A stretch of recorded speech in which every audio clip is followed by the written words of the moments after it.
Hello and welcome to The Path, the podcast from Lifestyle RX. I'm Dan, and joining me today, as always, is Dr. Byrne Byrne. How are you doing today? I'm doing great. I'm in St. Thomas, Ontario, at our global corporate headquarters. Brendan's actually on the other side of the wall from me today. Usually we're on different sides of the country, and now we're right in the same building, so it's very exciting. All right, so on today's episode, we are going to be talking about readiness for change and how that relates to type 2 diabetes reversal. So let's jump right in. So I guess maybe the first thing we'll do is maybe we should just talk about a little bit of the importance of readiness for change in reversing type 2 diabetes and through the lifestyle modifications like we do here at Lifestyle RX. Right. So I can think of nothing that's more important than readiness for change in terms of people's health journey through the diabetes reversal process. And really, what we're doing in the program is helping people, first of all, understand why they develop type 2 diabetes, what they can do about it, and then how to do that in their own lives, behavior by behavior. But in order to do it, it's a lot of work, right? And it takes a lot of time and effort to make these changes and make them stick. And so people have to come to this with some degree of readiness for it. And so it's fortunately something that we actually know a lot about, right? There's a typical pattern that we see with any change that we're trying to do. And it starts with this phase that it's called pre-contemplation. And so in pre-contemplation, we simply are unaware of the change that we even need to make. So we just don't know, right? So at that point in time, we go about our business blissfully unaware. And so it could be with diabetes, could be that no idea that it's reversible, no idea that lifestyle changes can have the impact that they can have. But at some point you become aware. And at that point, there's some trigger. And often, with diabetes, it's often you're diagnosed, you're given a diagnosis of prediabetes, or you're given a diagnosis of diabetes, or you get a prescription, or you get your second prescription. So these kind of milestones that you hit. And then you come to it with, oh my goodness, things have changed, and you start to look in the world as to what's available and start to try to contemplate what am I going to do here? And during that contemplation phase is often when people find us. And so they'll learn about us, they'll start to, investigate and do their research, and then they sign up and join us. And so when we go from contemplation, the next phase is preparation. And so generally at the beginning of the program, people are in that preparation phase. They're starting to kind of prepare for these changes.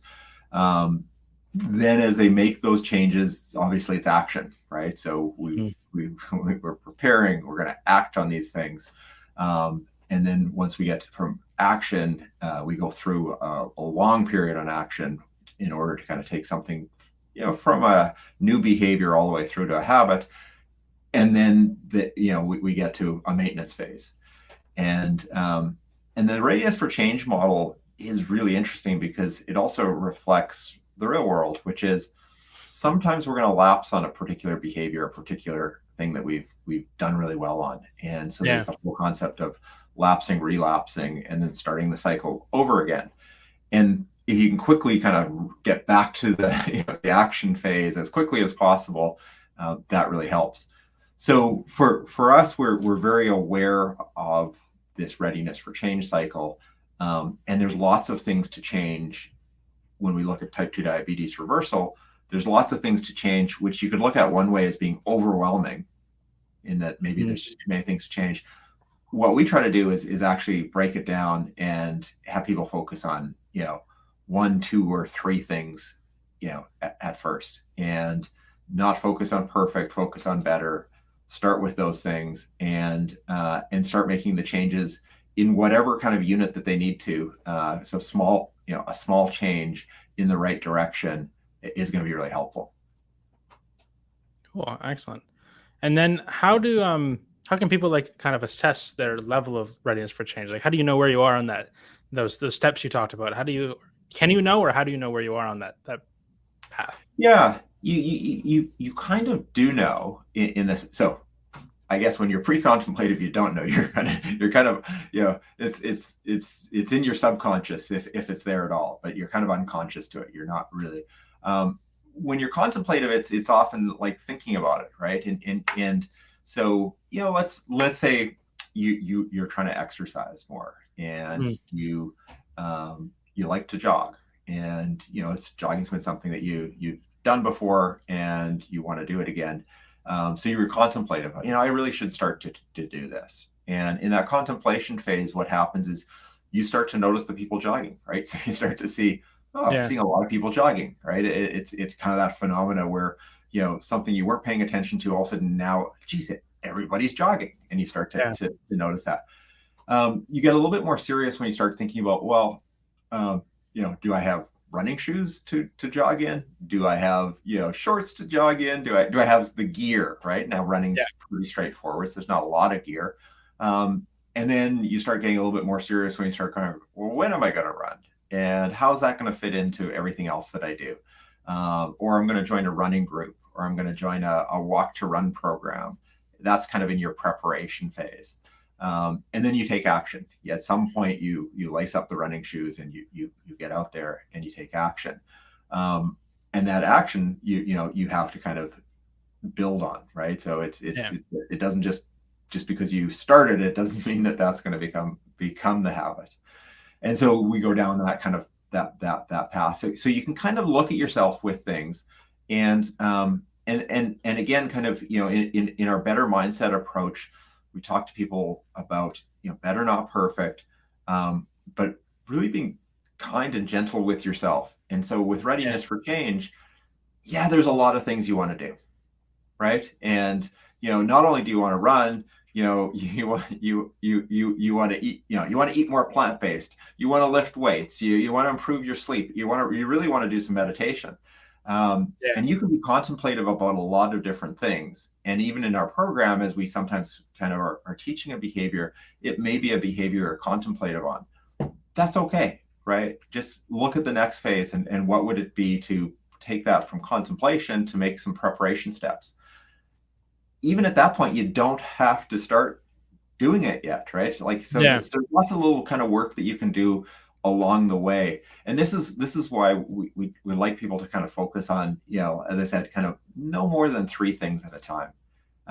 So because if you're acting on 3 different things and you're kind of using, at the beginning, you're using some willpower, you're having to think about it a lot, you're having to kind of understand it.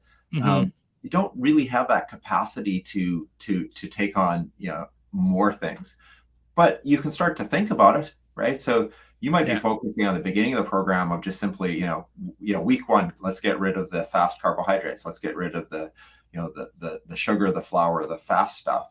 Week 2, the ultra processed food. Week 3, that 12-hour fast. That may consume kind of everything. Doesn't mean you can't think about but I do want to get to running, and I do want to, do my meditation practice, and I do want to work on my sleep. I just not going to act on it yet. And so that's one way to kind of use the different phases that you're in. Be gentle with yourself and say, it's okay, I'm not ready to do this yet, but maybe I can do a little preparation for that particular phase along the way. Likewise, at the end of that, you get to a place where, let's say you've been working really hard to get enough fiber in your day and enough protein in every meal. And after a few months, you realize, I just do this every day. I don't really even have to think about it anymore. I'm totally in maintenance on this. That frees up some capacity to now take one of those things that you've been, contemplating and preparing for. And now it's like, I'm ready to actually make this change, because I've got to focus on getting out there and jogging. And I know that, if I can get a few weeks under my belt, it's going to be easier to kind of maintain that. So I've got to put a bit of focus on that. Yeah, for sure. That makes sense. I mean, then I guess what are the barriers that people face when they're trying to make these changes? How does that, moving through those, it's not always easy. You're not always going to decide to get the running shoes, right? What are the barriers and how do you overcome them? Yeah, it's interesting. So obviously, sometimes the barriers within you don't think you can do this, and so we'll sometimes see that with people. signing up for a program and backing out right away, because it feels like it's going to be too much. Mhm. And so that's certainly real, and it can happen kind of at that program level, or it can happen at an individual kind of thing that you're trying to do. And so that's real. Sometimes it's you try to do something too soon and you haven't actually prepared for it. And so Mhm. slowing down and taking the time to prepare a little bit more. In the program across 12 weeks, we try to do that, but obviously we're moving fairly quickly from behavior to behavior. And so Yeah. sometimes it may be too fast for you, and you haven't been able to kind of make the necessary steps or changes, for each one of those things. And that's okay. A big part, again, kind of better, not perfect, slow it down, right? Yeah. Take on what you can, take the time to make those, preparatory changes. Um, the other barrier, and we've talked about this, is, holding yourself to some standard that is maybe not achievable right now. And so, it's reduced the step. So, you're not tackling so much. So, if you're somebody that really hasn't been doing any exercise, training for the marathon isn't probably the best thing to start with, right? Yeah. It's going to be, maybe I'm going to get out for a walk, and maybe you should just prioritize getting out for 5 or 10 minutes consistently. And Yeah. so it's kind of taking those smaller bites, but doing them a bit more consistently, can overcome that particular barrier. Yeah, that makes sense for sure.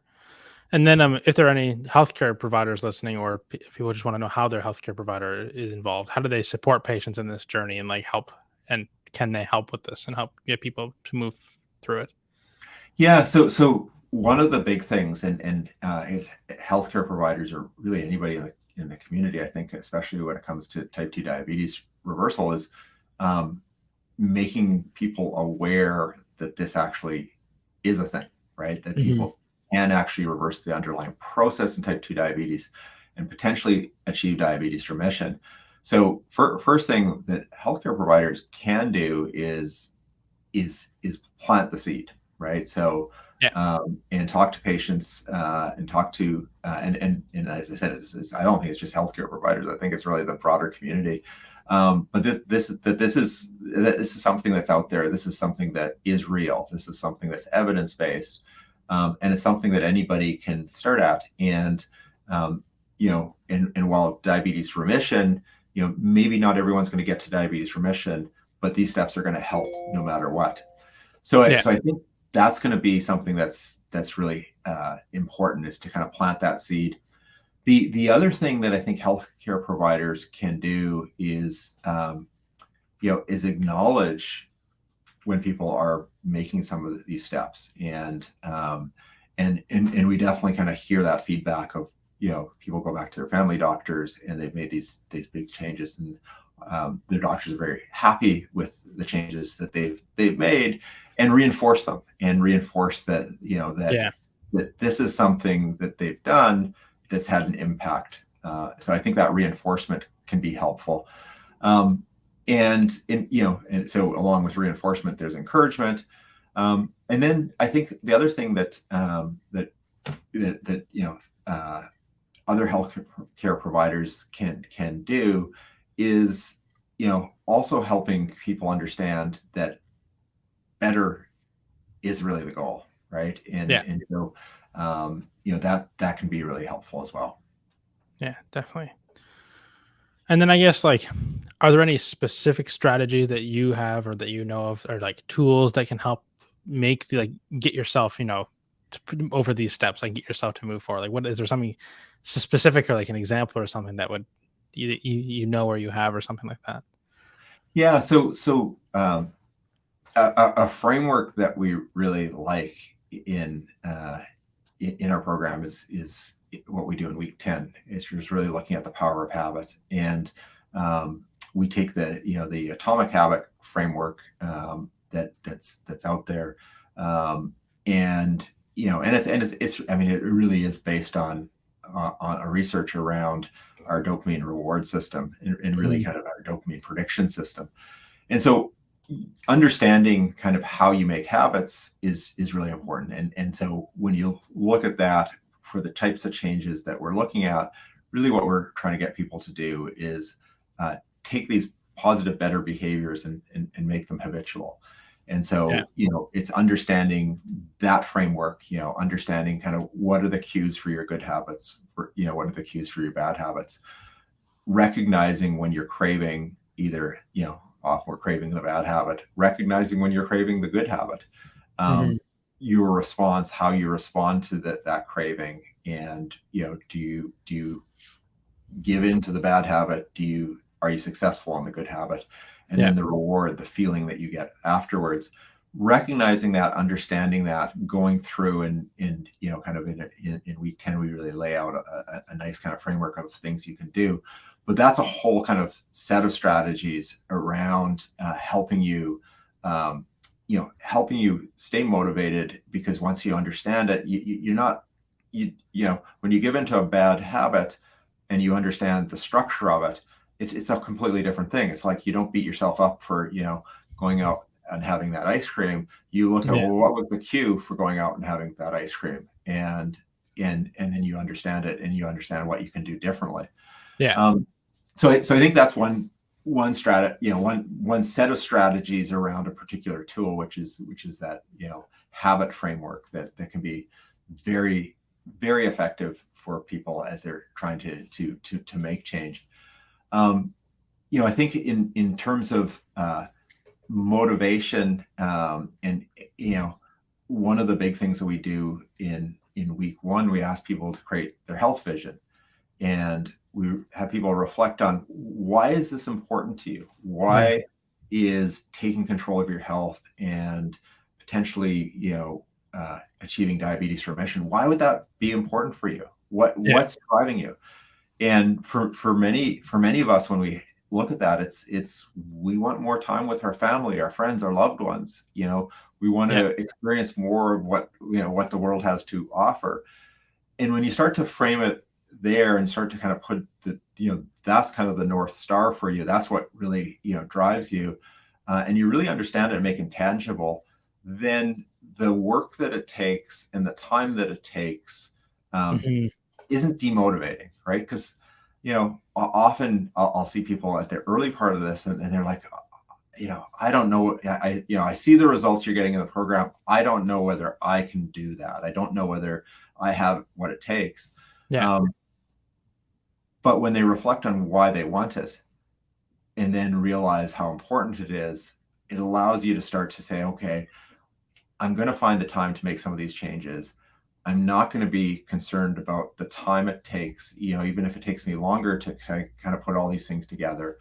And I think that becomes very, very motivating, because it's a real reason. If we don't have that personal why, and all of us have a personal why, why do we get up, right? So we have a personal why, but I think connecting to it and connecting what you're doing with regards to these behavior changes for type 2 diabetes, it's really important. What's been interesting as we do the program, I think there are people that go through week 1 and they're kind of a little bit like, well, that really seems like kind of airy fairy stuff. I just really want to find out, like, how much protein should I eat? What carbs should I cut out? Just give me the facts. By the end of the 12 weeks, and what I love about the 12 weeks is it's long enough to, it's long enough to see success, and it's usually long enough that you have a little mini stumble along the way. And you realize that actually kind of some of these other elements are every bit as important. And so, the health vision is super, super important. Another one that we have in the program that I think is really key, and again, kind of week 1 or week 2, who's on your team, right? Who are the people that can help you? So it's not always all on you, right? Who are the people that can help you? And identifying those people and getting those people involved and letting them know that you're doing this, and asking them, can they help you with this? Or as you're kind of making the changes, telling them what changes you're making and how you're trying to do that. And that can be kind of like having them hold you accountable, right? Like, like I might need help with this, kind of try and help me. Yeah, and accountable is such a funny word because I think we kind of maybe associate it with work, and it's accountable. It's like Yeah, yeah, yeah, it comes down hard on you for doing this, yeah, but it is, I mean, think about it, right? If you tell somebody you're going to make a change, you're actually more likely to make that change, right? yeah, And so it is that kind of thing, and then I think that the people that you would trust to tell this, they're people that love you, and one thing though I often will coach, especially in our group sessions, I'll coach people about a little bit is don't just tell them you're doing this, tell them how they can help you, right? hmm yeah, Because otherwise, if you just tell them, I'm trying to do this, then they might come at with all their ideas. yeah, yeah, Everybody's got an idea and an opinion on things, but yeah, really, what you want to do is, so if you're trying to get out the door to exercise, you know, have your spouse or your loved one encourage you to get out the door.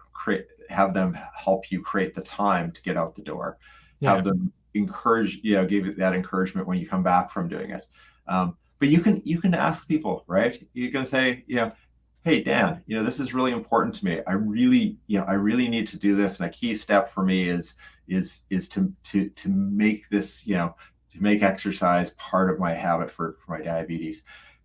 Can can you remind me if at lunchtime I don't get out for my walk, right? Can mhm, you can you yeah. remind me?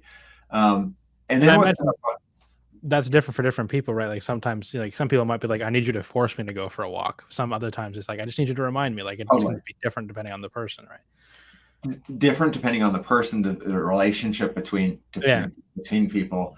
Yeah, and but it what one of the things that's gratifying to see in our program is often people are making change, and the people around them that are on their team that they're asking for help, they start making some of the same changes, and they hmm get all these benefits, and so in a way, often by asking for help, you're giving help, and I think that's kind of a, yeah, it's an interesting dynamic, but you're totally right. It's going to look different for different people. It's going to look different for different behaviors. It's going to look different for different relationships that you have along the way. Yeah, for sure. And you mentioned a little bit ago, like in the 12-week program, it's enough time for someone to have like a small stumble or something like that.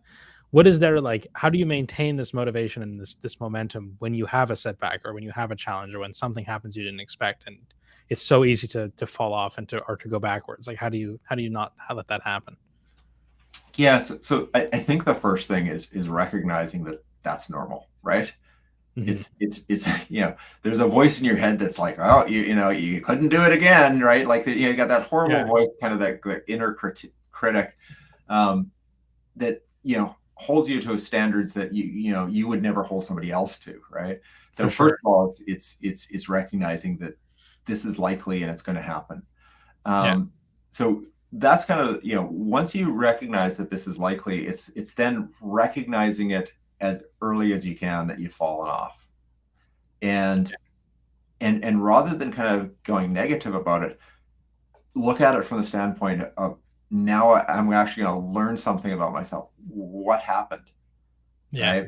Um, More often than not, what we see is something changed your routine, and some little change to your routine, and it could even be like a positive change. You went on holiday, right? Like a great yeah, positive yeah, thing, but it changed your routine, and you were long enough gone, and then when you come back, your routine's still altered, and all of a sudden you're off track. yeah, And then if you have the mindset of all or none, I haven't done this thing for 3 weeks, I give up. I can't do this, and that's what we want to avoid. Versus, oh my goodness, it's been 3 weeks. The week before I went on holiday, I was so busy, I didn't, I wasn't able to exercise. We weren't cooking at home, and I kind of fell off track. And then when we traveled, it was just so hard to do that. And then when I got back, I was busy. Okay, okay. Now how do I just kind of relax from all that? Is there some preparation I need to do to get back on track? Yep. yeah, I need to go grocery shopping. I need to get a good night's sleep. I need to, refactor my exercise program so it's doable. Okay. may take me a day or two to prepare that now I'm ready and I'm going to step back into it. So I think that's a big part, recognize that it's normal, understand, like try to look and understand what happened, and then take the steps to prepare to get back on track, all the while not beating yourself up. And then the last thing I like people to do is once you get back on track, so it's like you're a week, 10 days back on track, take a moment and stop and say, okay, I feel really good. I fell off for a few weeks. I'm back on track, right? I don't need to beat myself up over that. I fell off of track but what will I do next time? Because I'm probably going to go on a holiday again, right? Yeah. And write down some things that, what did it take to you to get back on track? What would be your best case? What would be the best case scenario? What could you do the next time to, and be concrete, right? Like, okay, so before I go on holidays, I really need to concentrate, I really need to concentrate on having enough time for exercise. I'm going to do some meal prep services that week. So it's easier, just kind of trying to come up with a few things. Or when we're traveling, it's going to be, I need to actually be a bit more intentional when I'm traveling around kind of what to eat. So I'm going to stay, in places with a kitchenette so that I can get my own stuff for breakfast and lunch. Yeah, I'm still going to be eating out at dinner. I'm still going to have kind of that thing that happens when we travel and we don't know what we're going to get, right? Yeah. It's only one meal a day. I'm going to control 2 of the other meals. Write that down. Put that somewhere. So the next time you've got this thing and it's like, okay, this is my past self telling my future self, here's what to try. Yeah. Make yourself like a little playbook so you don't have to exactly. Right. And then see how that goes. Right. And again, it's not going to go perfect. Right. You're going to get some things right. You're going to get some things not so right. Yeah. But gradually you're going to develop, like you said, Dan, the playbook, right? Here's my playbook. Here's what I need to do, and then recognize that you're always going to be adding to that playbook and adjusting it because life's going to throw you all sorts of twists and turns. For sure. And so it's really stepping back from it and not allowing yourself to get beat up. You're going to lapse. You're going to have times that you might even call a relapse. You're going to fall off the path. Figuring out how to get back on the path and is key. And then, really over time, it's going to be that's going to be one of the skills you learn. And it's going to be very unique to you, right? It's going to be, and again, all the other things we've talked about in terms of preparation and getting, other people involved in that are important, right? So, okay, if I travel and I'm traveling with friends, I need to talk to them about like kind of some of the stuff beforehand. Yeah, definitely. Well, that's, I think, a very interesting topic. And I think we had a lot of good discussion there. And also our question of the week that I have for this week kind of relates to it. So I think we'll move into that now. This one says, I'm sure I'm not the only one, but what if you do not like exercising? Walking is not difficult, but boring for me. Maybe my expectations are too high and I should focus on starting out slow and steady instead of thinking of walking 5 kilometers right away. But I can think of 1,000 excuses not to. Any suggestions to find the motivation? Yeah, so this is interesting, and some of it's how we frame exercise, right? So, maybe going out for a 5 kilometer walk when you haven't been doing that it is gonna be boring. So, adding activity to your day, right? You go to the grocery store, park in the furthest stall away. Use your phone or your smartwatch to count your steps so you can actually start to look and say, okay, am I increasing my activity that way? So that may be it. Try it. We tend to love walking because it's an aerobic exercise and really powerful. Try to make it unboring, right? Download a podcast, right? Listen to some music, listen to an audiobook, right? Does that work? Try some things, right? Maybe all these things are actually kind of boring because you're on your own. Go try some group stuff, right? So, go to the community center. Find somewhere interesting to walk. I know, like different scenery. Beautiful to walk, right? Like we're fortunate in this country. We've got so many beautiful places to walk. Try that. Try walking with a friend, right? Like there's lots of different ways to kind of turn the activity. You can turn the activity into something social. You can turn the activity into something, where you're learning. You can turn the, activity into something where you're contemplative, right? Yeah. But just try things, right? And it's okay if you don't like it. You don't like it, right? Try to spin things up a little bit differently. The thing with exercise and activity, there's so much that you can do. Sometimes I'll have people that will tell me, I don't like to exercise. I don't exercise, but they like to garden. And when you talk to them about their gardening, they actually, their step count's great. They're lifting stuff. They're moving stuff. They're getting down on the ground. They're getting up. It actually is really good physical activity. And so, feel good about that and see. What happens though, is, if you're active, you often, you may be somebody that is actually so active, you don't necessarily need defined times of exercise.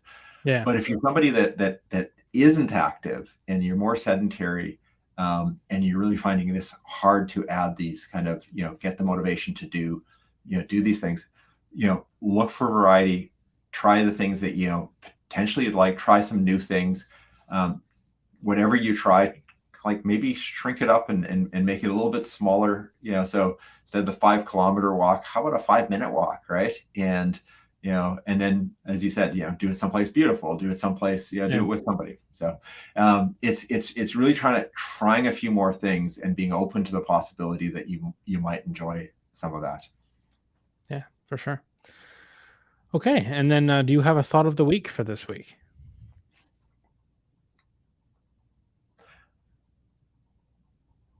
I think my thought of the week is really, we're back to the try some new things, right? And I think that by trying things and being open to some new experiences, you'll find some things that you like. You'll find some things you don't like, but try some new things. And I think that, it's important kind of when we're eating, there's lots of good foods and good variety. But sometimes you just have to try some new things. It's certainly important on the exercise. So took me a moment to think of that, but yeah, try some new things. Absolutely. All right. And then, of course, if you have any questions for us, leave them in the comments on the post in the community or wherever you're listening to the podcast. And every week we'll get to one, and we'll roll them all up and do another one of those full question episodes soon. So make sure you send us any questions you have. If you're interested in joining the Lifestyle RX program, it's available in Alberta, BC, and Ontario, and covered by provincial benefits. So you can sign up at lifestylerx.io. And so thank you so much for listening. We hope to see you again next week. And take care. Bye-bye now. Thanks, Dan.